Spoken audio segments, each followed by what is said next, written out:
number 10, J. Mark Lauren. Ball really well locating their scorers. Kaya meron silang 22 assists the previous game. J. Mark Lauren.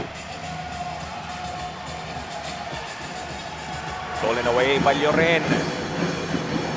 Gets another basket. Pinogin. Kick out. Lauren for 3. Gets it to fall. Ano yung possession?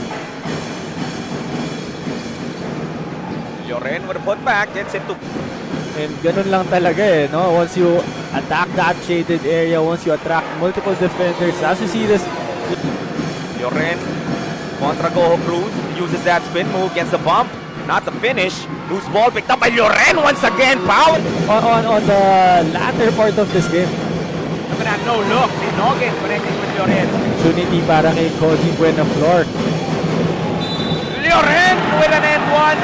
Out by So, Art. ang Pasig Timothys, they have guys like J. Mark Lauren who can finish that easily.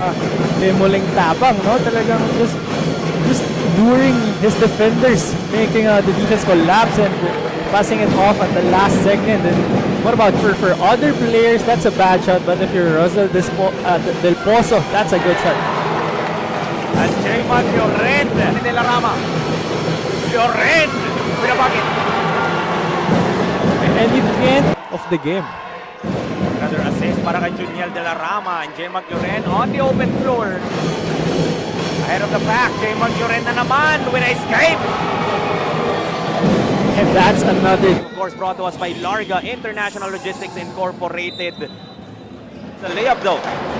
And like you mentioned, no, tall order talaga para sa mga big men ng Pasig. As you see this shot by J. Mark Lauren. And, pero nag-small lineup sila dito. We'll see kung anong kalalabasan. But so far, doing a great job is J. They run to the other end. The 3-on-1. Lauren back to Muktimar. Malakas, but there is J. Mark for the follow. And this is where On the defense to make a much important stop.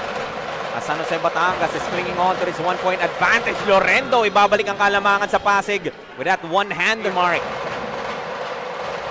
Bayani. Alforque to the reverse short. But there for the putback is J. Mark Lauren, back-to-back basket. Parang na-bait niya itong si Josh Bolante. This was the reverse by Alforque missing but nobody blocking.